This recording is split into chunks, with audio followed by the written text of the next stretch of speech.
Good morning, my name is Jagmohan Bhanver and I'm going to be your coach and friend for this entire session today. Communication, probably one of the most misunderstood concepts in the entire universe. So I have the rare opportunity to interact with thousands of people across the country and sometimes out of the country as well. And most of those occasions relate to coaching or communication. The strange part is when I do speak about communication to people, everybody seems to have their own perspective, their own idea about communication. So here's one of the posers that I put to most of my audiences. How important do you think communication is in your life? And a lot of people ask me, so are you talking about a professional life, Jagmohan, or are you talking about a personal life? And I find that strange because communication is one of those rare concepts, rare skills that you really can't separate from what you call your personal or professional lives. Confusing? Well, we'll take a few examples during the course of this session today where I think this part will get amply clear. But for now, I just want to share something with you.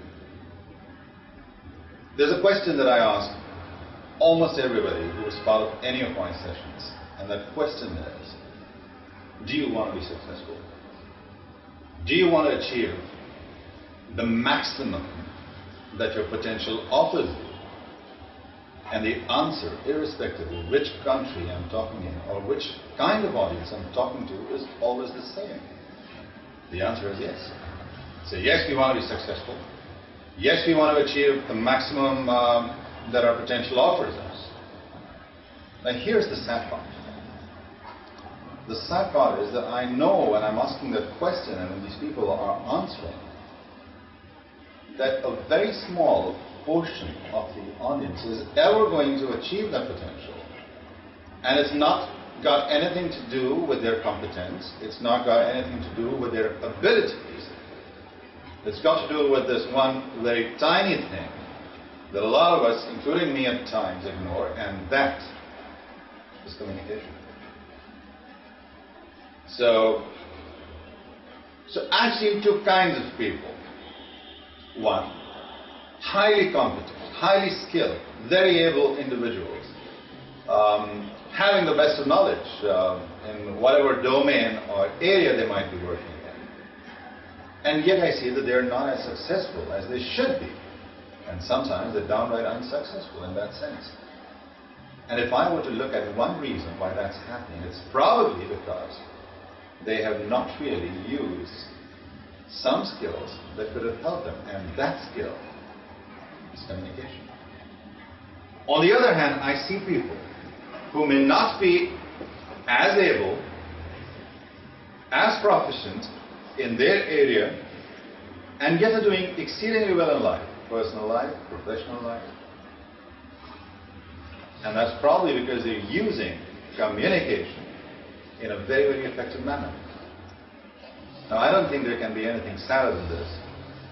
On the one side, you have an individual who spent years working hard, getting degrees, scoring A grades all through his school and college, landing perhaps the best job that people could, and then somewhere down the line you have barriers that come up and the person finds that he's not really able to do that well.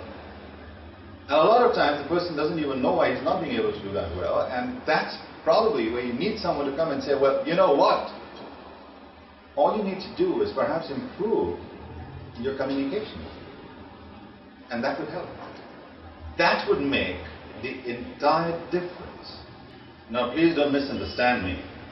I am not saying that everybody who has a lot of degrees or who's very proficient will not have good communication skills. Neither am I saying that a person who's successful has only communication skills that are helping him or her get successful.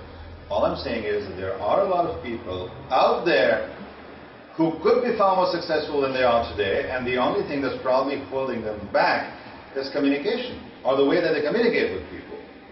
Now, my question is, why would somebody deliberately not want to get ahead as much as they can if all it means is that they need to maybe focus on just one more skill, and that's communication? In this session, therefore, I'm going to do the following. One, if you're already successful but you feel that your communication skills can be enhanced further, we'll try and see how we can do that. Two, if for whatever reason you feel that there's a long way that you need to go to hone your communication skills, I think where this program would really help you is in understanding those 3 or 4 critical elements of communication which you could very quickly focus on and move ahead. And 3, they say that knowing the problem is almost halfway through to solving it. And therefore, I feel that once you've identified 3 or 4 specific things from this high-impact communication program that we're doing, you might be able to relate them to very specific instances in your life that are happening, personal or professional life. And once you're able to relate some of these concepts there, you may just figure out why those issues are happening.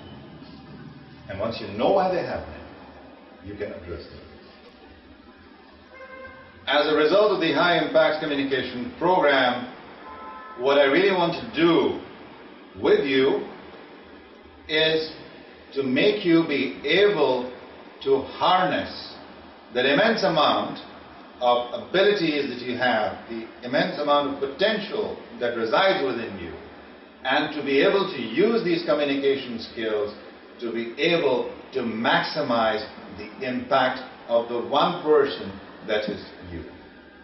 Therefore, the way that I've structured the high-impact communication program for you is, 1, we go through an overview on communication. B, we talk about certain aspects of verbal communication that you can use to make your verbal communication more effective. 3, non-verbal communication. What does it mean and how you can use it to your advantage? 4, how to communicate assertively. And 5 is where I will work with you to have you develop certain action plans on how to focus on learnings from the previous 4 sessions. Till we meet for the next session, have a great day.